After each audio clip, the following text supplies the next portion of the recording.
Ariel Castro Meléndez, abogado especialista en Derecho Tributario. Bien, Ariel, bienvenido al programa Opinión de Peso para que hablemos un poquitito respecto a qué está pasando con estos cierres de negocios que últimamente han trascendido a nivel nacional. ¿Qué es lo que está sucediendo? ¿Por qué tributación está cerrando estos negocios y cuáles son las causas para que se den esta situación? Ok, bueno, Gabo, muchas gracias por la oportunidad. Gracias a las personas que están escuchando este programa. Sí, vamos a ver. Lo que está sucediendo en el país en este momento con una cadena de cines que cerraron en San Carlos y unos hoteles, creo que fue ayer en el lado de Heredia, no es un tema de estos días, sino es un tema de que probablemente se ha venido desarrollando todo un proceso y pues en estas fechas quedaron en firme.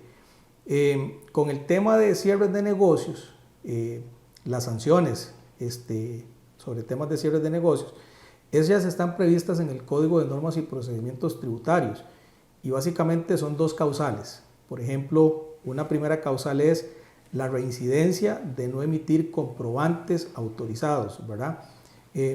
A ver, esa causal básicamente, y aprovecho la oportunidad para mencionar, el código es una norma que tiene ya sus años y en aquel momento cuando se estableció el tema de no entregar comprobantes autorizados, era cuando estábamos en aquellos tiempos de que los contribuyentes hacían facturas manuales, ¿verdad? Ya hoy con la tecnología, pues que todo está totalmente computarizado, donde se entregan comprobantes electrónicos, es un tema que se debería de ponderar nuevamente para una eventual reforma. Pero una de las causales es la reincidencia de no entregar comprobantes autorizados y la otra causal básicamente tiene que ver cuando a los contribuyentes se les requiere el pago o la presentación de declaraciones de aquellos impuestos que tengan que ver con el impuesto sobre el valor agregado o el selectivo de consumo. Entonces, ¿qué sucede ahí?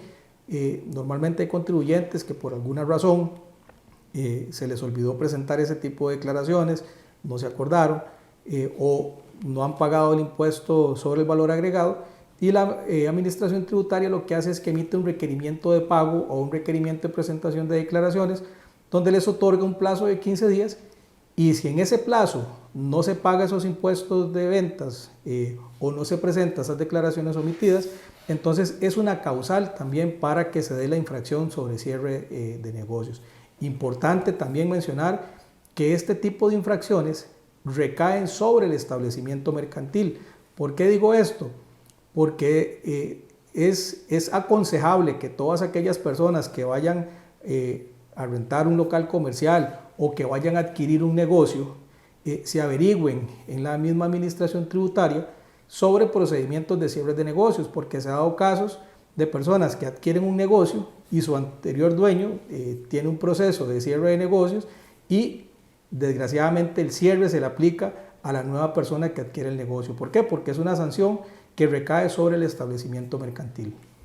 Sobre el nombre comercial de la empresa. No sobre el nombre comercial, sino sobre el establecimiento mercantil, sobre el inmueble básicamente. Okay. Esto, Ariel, tiene que ver también, vamos a ver, con el tema de no ofrecer la factura, porque usted se habla de que la norma de no entregar el comprobante, usted lo mencionó, pues data de hace algún tiempo, pero igual si la empresa no ofrece la factura, si no la hace llegar vía electrónica y hay pues tributación con pruebas, este tipo de cosas de manera continua o repetida, ¿es esta misma causal que estamos hablando? Sí, vamos a ver, con el tema de reincidencia de factura o sobre también esta conducta, es importante lo siguiente, vamos a ver, por eso es que a veces el juego de palabras en las normas es importante, ¿verdad? El artículo 86 habla de no emitir y entregar la factura, ¿ve? Que son dos circunstancias totalmente aparte, es emitir y entregar la factura, ¿ok? Eso es muy importante, ¿por qué? Porque hemos tenido casos que tal vez la persona sí emite el comprobante, pero no entregó la factura, ¿verdad?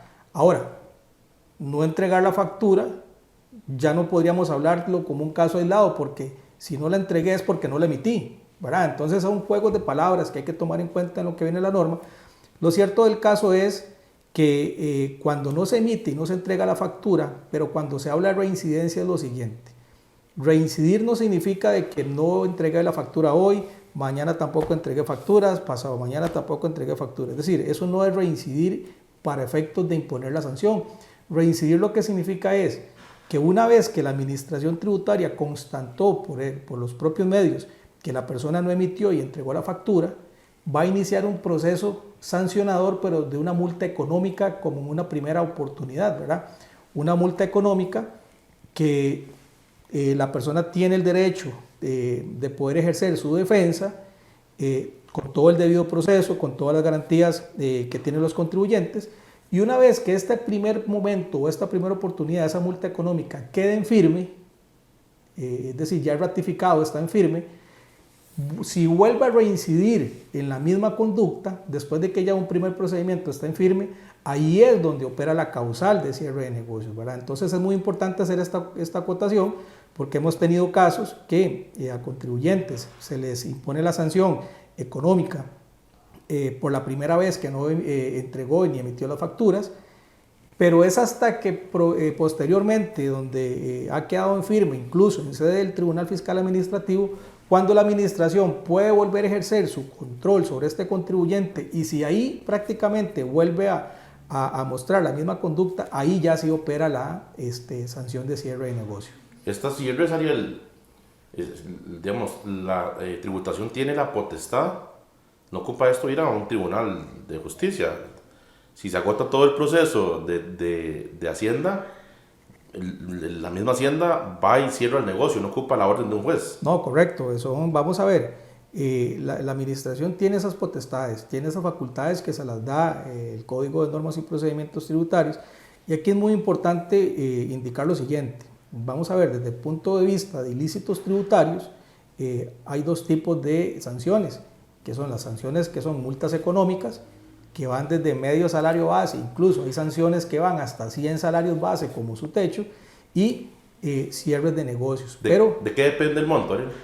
Va a depender, digamos, del tipo de sanción, del tipo de conducta, del tipo de incumplimiento. Por ejemplo, en este momento, no presentar una declaración del registro de transparencias y beneficiarios finales, lo que se conoce como el registro de accionistas, la sanción que se impone va de 10 salarios base al 100 salarios base. ¿Por qué? Porque se calcula sobre sus ingresos brutos. Entonces, el Código de Normas y Procedimientos Tributarios tiene un elenco de sanciones ahí que sus multas, tanto la económica como en este caso las de cierres de negocios, va a depender, digamos, de la gravedad o de la complejidad del incumplimiento. Ariel, la gente que le dice a uno, ¿cómo sin factura? Cuando usted va a comprar, el peligro que esto representa para un negocio. Sí, evidentemente eso representa un peligro. Vamos a ver, ¿por qué? Porque la única manera de que en este momento la administración tributaria ejerza un control sobre la entrega o no de comprobantes es prácticamente que el funcionario se viste, para ponerlo en un contexto, de un ciudadano normal y hace visitas sorpresivas, ¿verdad? Hace visitas sorpresivas.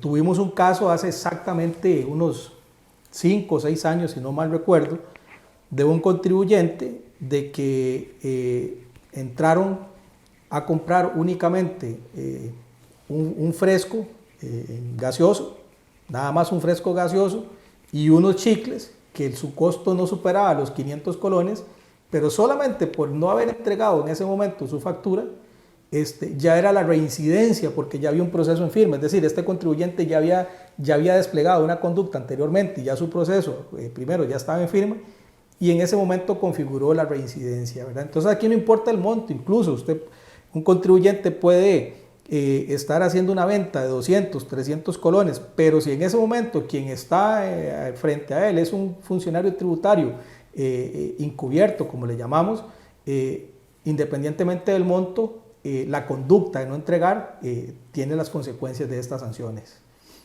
Ariel, bueno, una pregunta. ¿No hay forma que dentro de las sanciones un ciudadano sea sancionado, valga la redundancia, con no poder emitir facturas de manera permanente? Siempre las sanciones tienen un periodo y un lapso de vencimiento. Vamos a ver, con este tema de cierres de negocios, que es donde se da, digamos, creo que es una sanción para mí grosera, incluso Mortal, hasta atenta con el mismo Estado. ¿Por qué? Porque vamos a ver, no existe en el código una sanción de que no se le permita vender durante X días o que no se le permita, no, lo que hay simplemente es un cierre total del establecimiento mercantil por 5 días naturales. Incluso eso es importante que también la gente lo sepa, que son 5 días naturales, no son 5 días hábiles. Entonces, por ejemplo, si a mí me cierran jueves, entonces podría tener, digamos, mi sanción jueves, viernes, sábado, domingo y ya voy a abrir el lunes. Entonces son días naturales. Pero a ningún contribuyente nunca se le va a sancionar con la posibilidad de poderlo suspender, si se le quiere llamar de alguna manera, de su actividad económica. Lo que ocurre es un cierre total del establecimiento mercantil. Entonces, ¿por qué es una sanción grosera? Primero, porque se le está negando la posibilidad a este contribuyente de que le ingrese esos dineros durante esos 5 días, pero el Estado también pierde porque durante esos días son ventas que no va a realizar este contribuyente y a efectos de impuestos de renta, a efectos de impuestos de ventas, también tiene, digamos que, en cierta manera un daño colateral, ¿verdad? Bien, conversamos con Ariel Castro, abogado especialista en derecho tributario, respecto pues al tema de los cierres de negocios, que se ha suscitado en estos días algunos cierres que han llamado la atención en el país. Ariel, una de las razones por las que usted nos explicaba que se cierran negocios por la no declaración o no pago de lo que es el IVA, ¿no pasa igual con el impuesto sobre la renta? No, señor, básicamente por lo siguiente, eso es una excelente pregunta. Vamos a ver, desde el punto de vista tributario, los impuestos se clasifican en dos. Un impuesto directo, que es el impuesto de renta. ¿Por qué es directo? Porque este sale justamente de mi bolsa. Es decir, de mi ganancia hay una porción que tengo que destinarla para pagar impuestos. El impuesto sobre el valor agregado o el impuesto selectivo de consumo se le conocen como impuestos indirectos. ¿Por qué indirectos? Porque las empresas, los empresarios, vienen a cumplir una función de un ente recaudador. ¿Por qué? Porque en el tema del IVA, el verdadero sujeto que paga el IVA es el consumidor final. Yo, consumidor, soy el que pago el IVA. Entonces, las empresas, ¿cómo funcionan? Funcionan como una caja recaudadora. Entonces, vean la gravedad del asunto. ¿Por qué se sanciona con cierre de negocios cuando no se paga el IVA? Esto es como que usted me dé un dinero a mí y que me diga, Ariel, necesito un favor, necesito que vaya y me le pague esta plata a X persona y yo no vaya y le pague a esa persona. Es decir, estoy jugando con su dinero, estoy tomando su dinero y no estoy haciendo lo que en este momento el Estado me encargó, que es un ente recaudador de IVAs para pagárselos al Estado. Entonces, ahí es donde existe la gran diferencia. ¿Por qué? Porque el Estado lo que está castigando en este momento es que dineros que los clientes están pagando por efectos del consumo, yo no se los estoy ni enterando ni pagando al fisco. Entonces ahí es donde radica la gran diferencia. ¿Por qué? Porque en un resumen más fácil de entender es dineros que me están dando, yo no se los estoy entregando a la persona que me encargaron el asunto de ese dinero. Entonces ahí es donde radica la diferencia. Por eso es que un incumplimiento en declaraciones de renta, un incumplimiento en pago de impuestos de renta, no se sanciona igual como un incumplimiento en declarar o pagar, en este caso, el impuesto sobre el valor agregado, que ahí es donde sí opera una causal de cierre de negocios. ¿Estas sanciones son automáticas o cómo es el proceso? ¿Hay algún proceso para que se den las sanciones? Sí, eso es una excelente pregunta también, porque ahora con lo que está pasando en estos días de estos cierres de negocios a estas empresas, pues existe ese amarillismo de que es la administración tributaria de ahora la que está haciendo esos cierres de negocios. Realmente no es así. Vamos a ver, desde el punto de vista del derecho tributario, todas las personas tienen un derecho del debido proceso. Es decir, no es que me sancionan y yo no tengo oportunidad de defenderme. Entonces, para hablar específicamente de los casos, de estos 2 casos que se dieron esta semana, es muy probable que esos casos vengan desde el año 2014. Sí conozco uno que sí viene desde el año 2014, pero es porque en ese momento, vamos a ver, ellos tuvieron todas las garantías. ¿Cómo es un proceso sancionador en este caso?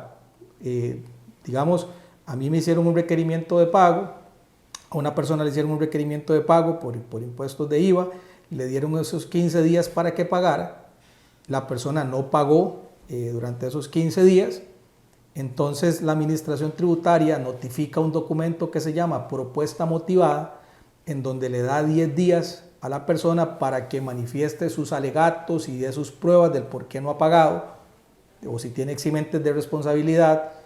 Y una vez que la persona entrega esos alegatos y esas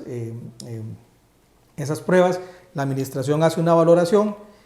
Si no lleva la razón el contribuyente, notifican una resolución sancionadora que el contribuyente luego tiene 5 días plazo para poderlo apelar, para poder interponer un recurso de revocatoria, Posteriormente viene esa resolución que resuelve esa revocatoria y es en contra de esa resolución que se puede interponer un recurso de apelación ante el Tribunal Fiscal Administrativo. Es un proceso que puede durar 3, 4 años, que incluso todo esto le estoy hablando, digamos, lo que le conocemos nosotros los abogados como sede administrativa. Si la persona no está conforme con lo que el Tribunal Fiscal Administrativo resolvió, puede cruzar a la sede judicial, que es interponer una demanda contencioso administrativo, pide una cautelar de que se suspenda la sanción hasta tanto no esté en firme su procedimiento. Entonces puede ser un procedimiento que dure de 3, 4, 5 hasta 6 años. Entonces lo que está ocurriendo en este momento en el país con estos cierres no son procesos automáticos, sino son contribuyentes que han ejercido durante todo este tiempo su derecho de defensa, pero es en este momento donde esas sanciones están quedando en firme. Entonces a la administración tributaria o a la Dirección General de Tributación de turno es la que le corresponde ejecutar esos cierres. ¿Hay vencimiento, Ariel, para la aplicación de estos cierres o estas sanciones? Sí. Digamos, si no se da la sanción en X tiempo, vence. Sí, correcto. Eso es lo que le conocemos como el plazo de prescripción. Y el plazo de prescripción comienza a correr desde el momento en que se dio el incumplimiento durante 4 años. Entonces, ¿qué significa eso? Yo no entregué una factura hoy. La administración no se dio cuenta, ¿okay? No se dio cuenta por alguna razón. Durante 4 años, la administración puede ejercer control tributario. Pero si durante esos 4 años no ejerce ese control tributario, prescribe su acción para poder sancionar. Entonces, eso se da mucho en el tema de reincidencia. Ese caso que les comenté anteriormente del refresco gaseoso es porque ya había un proceso en firme, ¿verdad? Es decir, ya la persona tenía una firmeza de una primera oportunidad donde pagó una multa económica, pero de ahí en adelante contaba 4 años para poder detectar algún otro incumplimiento en cuanto a reincidencia, y justamente ese caso que les comenté, increíblemente, faltando 3 días para que ya prescribiera el plazo, fue cuando la administración probablemente midió el tema de plazos y dijo, no, voy a comprobar la conducta de este contribuyente, para desgracia de él, que nuevamente volvió a reincidir en el tema. Pero sí hay un plazo de prescripción para el tema de ilícitos tributarios, ¿verdad? Que eso es un plazo de 4 años contados a partir desde el momento en que se da el incumplimiento. Ariel, cuando una empresa la sancionan por no pagar IVA, después de la sanción o del cierre, igual tiene que pagarlo pendiente o queda eximida o... Tiene que pagarlo pendiente, correcto. Eso es una excelente pregunta porque a veces la gente dice, bueno, yo prefiero que me cierren antes de pagar ese montón de plata, pero son dos cosas totalmente diferentes. Es decir, el pago del IVA es totalmente diferente, es una deuda que adquirieron con el Estado, es una deuda, si se puede llamar incluso civil, que ya fue adquirida, y la sanción es el castigo o la consecuencia de no pagar, ¿verdad? Entonces, al final, al no pagar estos impuestos, se le impone la sanción de cierre de negocios, pero su deuda se mantiene. Lo que sí no podría incurrir es que vuelvan a castigarlo con otra sanción de cierre de negocios por haberle cobrado los mismos impuestos y no haberlos pagado, porque eso es lo que conocemos en derecho como el principio de non bis in idem, es decir, no me pueden castigar 2 veces por la misma conducta. Ahora, si tiene otro impuesto, digamos un ejemplo, le están notificando 10 periodos, ¿ok? No pagó esos 10 periodos, le cerraron el negocio, la deuda se mantiene, pero no le pueden volver a notificar los mismos 10 periodos y volverlo a sancionar, ¿verdad? Y ahí es un tema digamos, que hay que analizarlo. Pero si le notifican otros 3 periodos distintos a estos 10, ahí sí podría otra vez volverle a cerrar el negocio. ¿Existe algún tipo de arreglo de pago con la administración tributaria en estos casos? Vamos a ver, de forma generalizada, para impuestos de renta sí existen arreglos de pago. Para impuestos como el IVA o como el selectivo de consumo no existen arreglos de pago. ¿Por qué? Porque es lo que le decía anteriormente, es un impuesto indirecto. Entonces la administración lo que dice es, no hay una excusa para que si a usted le pagaron el IVA, sus clientes pagaron el IVA, no existe una excusa para que usted no me pague ese dinero a mí. Por eso es que se le llama indirecto. ¿Por qué? Porque, por ejemplo, digamos de que Mauricio visita un local comercial y hace un consumo y paga el IVA. O sea, es decir, es Mauricio el quien está pagando el IVA por ese consumo. La empresa donde Mauricio visitó es un ente recaudador que le tiene que dar ese impuesto al Estado. Entonces, con el tema de arreglos de pago, para IVAs o para selectivos de consumo no existen precisamente por eso, porque al ser un impuesto indirecto, el Estado lo que supone es que no existe una excusa para que usted le hayan pagado estos dineros y que usted no me los haya entregado a mí en el momento oportuno. Ariel, ¿hay alguna forma de parar el proceso de cierre? Una vez que yo me doy cuenta ya de que me van a cerrar un negocio, ¿se puede parar, frenar ese tema? Vamos a ver, lo que existe es, vamos a ver, si hay causales de eximentes de responsabilidad, sería la única manera de poder combatir el proceso. Es decir, un caso fortuito, una fuerza mayor, una interpretación razonable de la norma. Son muy puntuales los eximentes de responsabilidad que pueden haber. Actualmente sí hay una ley en este momento que lo que hace es que sustituye el cierre temporal de negocio por una multa económica, pero básicamente de aquellos periodos que fueron golpeados por las crisis del COVID, ¿verdad? Gente que tenga impuestos atrasados de esos periodos, por ejemplo, 2020, 2021, que fueron los años donde más estuvo agravado el tema del COVID, sí existe en este momento una alternativa de poder frenar el proceso de cierre o darle un giro y en vez de cierre de negocio puedan pagar una multa económica. Pero dentro de los requisitos incluso está formalizar como excepción esos arreglos de pago y comprometerse que se va a pagar, ¿verdad? En caso que se incumpla, pues inmediatamente el convenio que se tenía con, en este caso, la administración tributaria se rompe y aplicaría la sanción de cierre de negocio. Pero vamos a ver, y eso es una muy buena pregunta que usted acaba de hacer, y es importante que las personas que nos están viendo sepan lo siguiente. En lo que son sanciones administrativas, infracciones administrativas tributarias, se sanciona la mera negligencia. ¿Qué significa la mera negligencia? La falta de atención al deber de cuidado. Una vez tuvimos un caso muy interesante en donde el contribuyente alegó y dijo es que en ese momento estaba haciendo cambio de personal y la secretaria que en ese momento estábamos despidiendo, ella guardó el requerimiento en esta gaveta y la siguiente secretaria que vino nunca vio ese requerimiento que estaba ahí, por eso se incumplió.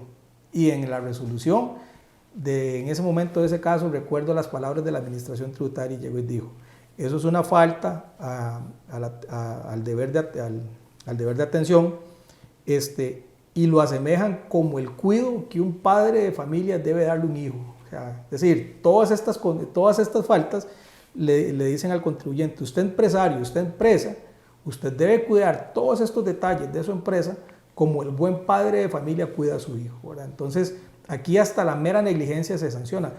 Es distinto ya a temas de delitos tributarios, que en los delitos tributarios lo que se tiene que comprobar es el dolo. ¿Y qué significa comprobar el dolo? Significa de que se tiene que comprobar que una persona sabía lo que iba a hacer y aún así lo quiso hacer, es decir, lo que le llamamos nosotros en derecho voluntad y conocimiento, ¿verdad? En este tipo de sanciones, en lo que son las multas económicas y lo que son el cierre de negocios, aquí se sanciona a título de mera negligencia. Ariel, para ir finalizando, yo creo que es importante que la gente, poder decirle a la gente respecto a la necesidad de esto que usted precisamente estaba diciendo ahorita, que pongamos cuidado como contribuyentes a, pues obviamente, la normativa vigente, la necesidad de asesorarnos bien con gente que obviamente maneje la materia en caso de que tengamos alguna duda, porque nos guste o no, ¿verdad? El país está normado de esta manera. Nos guste o no, bueno, son impuestos porque nadie lo hace con gusto, seguro, voluntariamente, pero para operar bien en el país, incluso para muchos tipos de negocios, hay que estar bien con Hacienda, con la caja, con toda la normativa. Bueno, motivar a la gente a que se asesoren y a pasar esa página. La gente vive en un pleito con el gobierno. Obviamente como país tenemos que mejorar, pero desde el punto de vista suyo como asesor, mejor invertir tiempo en hacer bien las cosas, estar en regla y poder crecer que estar en un pleito eterno con la administración tributaria y con el gobierno en general. Sí, correcto. No, siempre me gusta utilizar esta frase.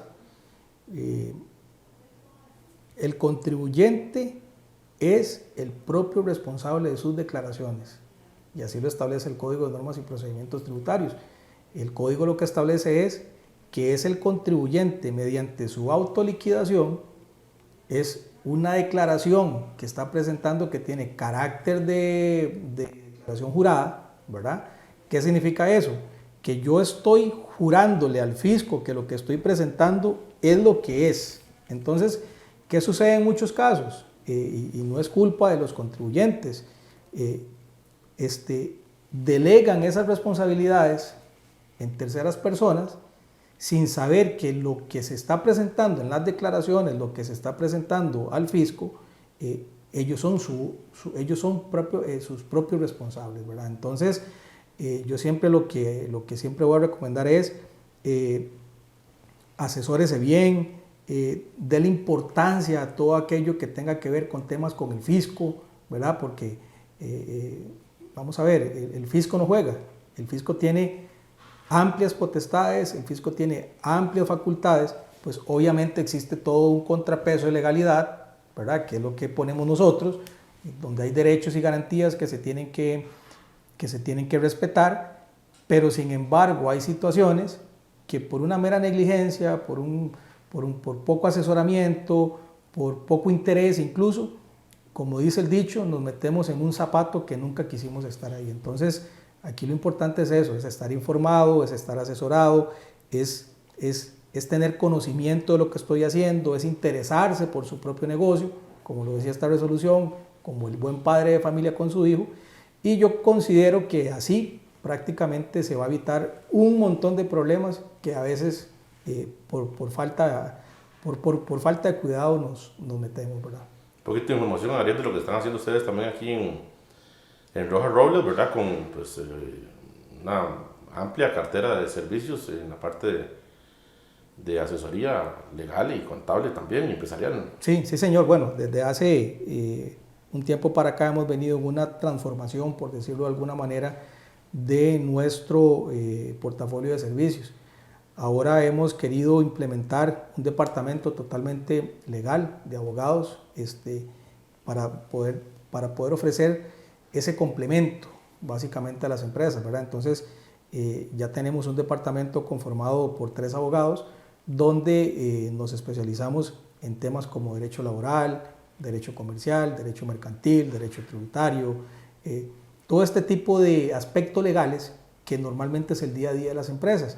Entonces, con el departamento contable, que ya ha sido un departamento que durante mucho tiempo hemos venido reforzando, hemos tratado de fusionar ambos servicios, tanto el tema contable, financiero, administrativo, con los servicios legales, porque estamos apostando de que eso es un servicio de que todas las empresas necesitan, ¿verdad? Entonces, hemos venido trabajando en eso, hemos venido tratando de ir incorporando al equipo de trabajo personas que realmente lo que hagan es aportarle un valor agregado a las empresas, y hoy en día prácticamente podríamos decir que Rojas Robles somos contadores y somos abogados también. Un poquito métodos de contacto y ubicación también. Sí, bueno, nosotros estamos ubicados contiguo al restaurante Todo Tapas en barrio Cooperativa, y nuestros teléfonos de contacto es 2771-6383 y 2771-1552. En sitio web también lo pueden... Sí, sitio web es www.rojasrobles.com y página de Facebook igual, Rojas Robles. Perfecto, Ariel, muchas gracias. No, con mucho gusto, estamos a la orden.